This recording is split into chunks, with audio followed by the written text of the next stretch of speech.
দর্শক, জ্বালানি তেলের ভোগান্তি ও বাড়তি দামের প্রতিক্রিয়া নিয়ে বিস্তারিত খবরাখবর জানাতে রাজধানীর মতিঝিল থেকে আমাদের সাথে যুক্ত হয়েছেন সহকর্মী শফিকুল ইসলাম সবুজ। চলে যাচ্ছি তার কাছে।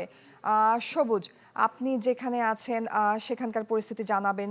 এতদিন তো শুধু ছিল যে দীর্ঘ লাইন, ভোক্তাদের একটা কষ্ট, আজ থেকে দামও বৃদ্ধি, সব মিলিয়ে ভোক্তাদের প্রতিক্রিয়া জানাবেন আমাদের।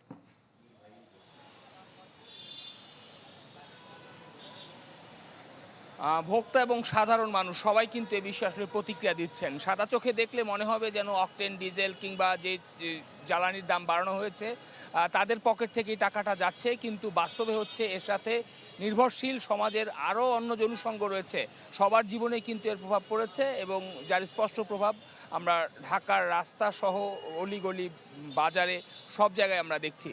আমাদের সহকর্মী সুলতান আরিফ সকাল থেকে নগরীর বিভিন্ন জায়গায় ঘুরেছেন এবং আমিও কয়েক জায়গায় যে চিত্র দেখেছি তা হচ্ছে 15 থেকে সর্বোচ্চ 20 টাকা পর্যন্ত জ্বালানির মূল্য বাড়ানো হয়েছে এবং গতকাল রাতেই কিন্তু হঠাৎ করে এই মূল্যটি বৃদ্ধি করা হয় এবং জ্বালানি বিশেষজ্ঞরা এবং সংশ্লিষ্টরা বলছেন যে হঠাৎ করে এত দাম খুব নিকট অতীতে বাড়ানো হয়নি, আগে দু একবার বাড়ানো হয়েছিল, কিন্তু প্রায় 15 থেকে 20 টাকা যে হিসাব, কিন্তু টাকার অঙ্কে অনেক বেশি। কেউ যদি আগে 8,000 টাকার কারো তেল লাগতো, সে এখন 10,000 বা 12,000 টাকার তার তেল লাগবে।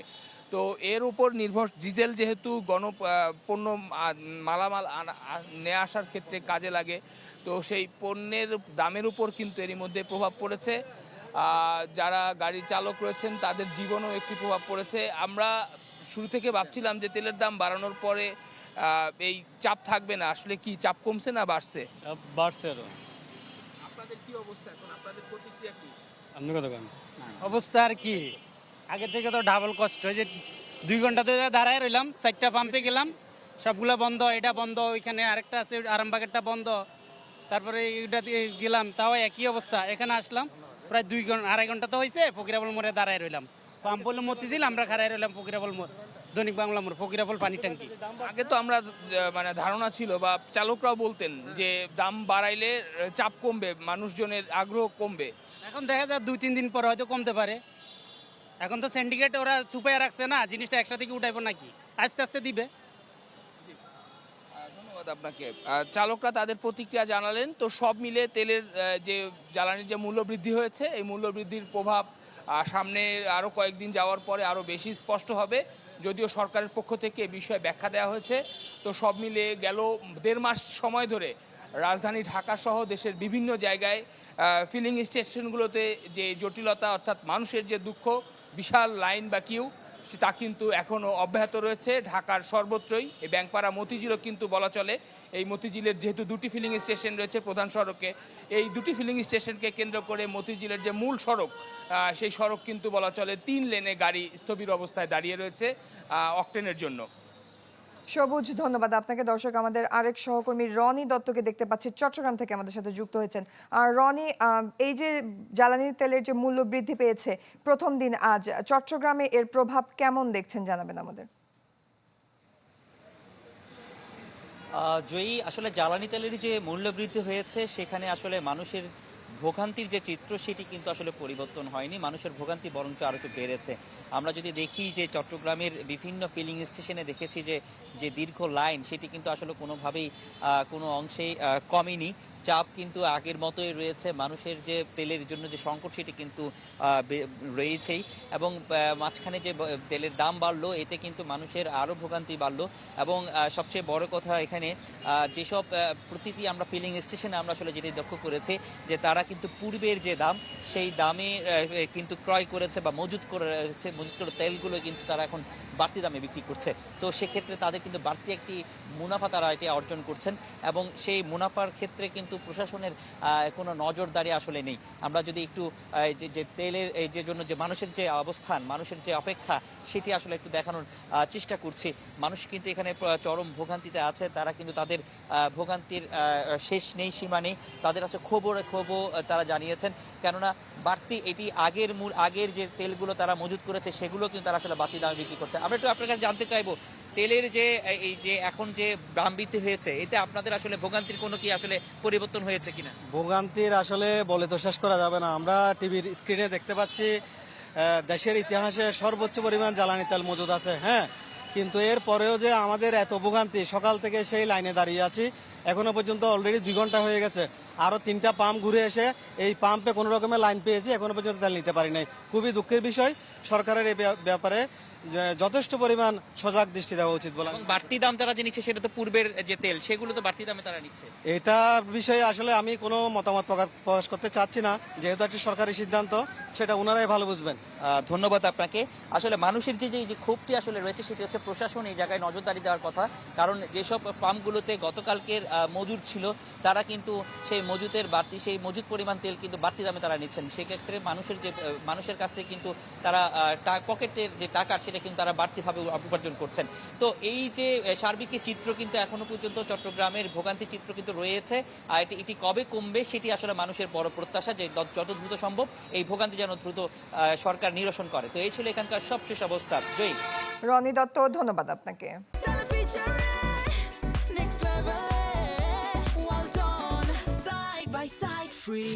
দর্শক, সংবাদের শুরুতেই জানাচ্ছিলাম জ্বালানি নিয়ে ভোগান্তি ও দাম বৃদ্ধির প্রভাব।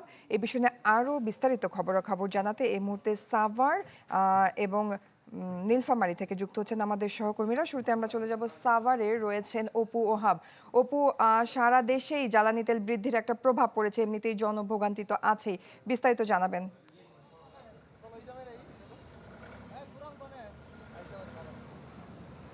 জয়, জ্বালানি তেলের দাম বাড়ার পরেও কিন্তু সরবরাহ নেই। আমি সাভার এবং আশুলিয়া শিল্পাঞ্চলে বেশ কয়েকটি পেট্রোল পাম্প ঘুরে দেখেছি, অনেক মানে কোনো প্রকার জ্বালানি কিন্তু নেই। এই মুহূর্তে যেটি রয়েছে টিএস ফিলিং স্টেশন, এখানে আসলে জ্বালানি তেল, পেট্রোল অকটেন তো নেই, হয়তো দেখছেন এখানে দীর্ঘ সময় ধরে কিন্তু অপেক্ষা করছে তারা তাদের যে ক্যান নিয়ে এসেছে, কারণ আপনি জানেন যে এটি শিল্প এলাকা, অধিকাংশ শিল্প প্রতিষ্ঠানে জেনারেটর চালাতে হয়, এজন্য কিন্তু জেনারেটরের যে ডিজেল অথবা অকটেন লাগে নিয়ে এসে দীর্ঘ সময় ধরে অপেক্ষা করছে। পাশাপাশি কিন্তু এই সড়ক ধরে যদি দেখাতে পারতাম, অনেক বিশাল বড় লাইন রয়েছে পরিবহনের, এবং এই চালকরা কিন্তু এখানে দাঁড়িয়ে আছে, সামনে অনেক চালকরা এখানে দাঁড়িয়ে আছে। তাদের ভোগান্তির কথা তারা বলছিলেন যে দীর্ঘ সময় 12 ঘন্টা বা 16 ঘন্টা 18 ঘন্টা দাঁড়িয়ে থেকেও তারা তেল পাচ্ছে না, আসলে জ্বালানি পাচ্ছে না। এই তারা অনেকটা ক্ষোভের সাথে জানাচ্ছিলেন যে দাম বাড়িয়েছে, এখন যদি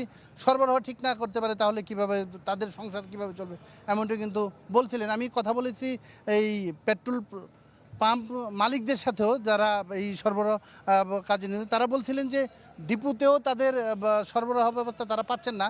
এখন পর্যন্ত এই যে পাম্পটিতে রয়েছে এখান থেকে গাড়ি পাঠানো হয়েছে, ডিপুতে তেলের জন্য পাঠানো হয়েছে, কিন্তু এখন পর্যন্ত তারা যে তেল পেয়েছে এমন সংবাদ কিন্তু পায়নি। তারপরেও মানুষের যে লাইন, দীর্ঘ লাইন তেলের জন্য কিন্তু অপেক্ষা করছে এখানে। জয়। অপু, ধন্যবাদ আপনাকে। দর্শক, রায়হান সুভুক্তগিন আরেক সহকর্মী যুক্ত হচ্ছে নীলফামারী থেকে। আর রায়হান, এই যে জ্বালানি তেলের মূল্য বৃদ্ধির কি প্রভাব পড়েছে নীলফামারীতে?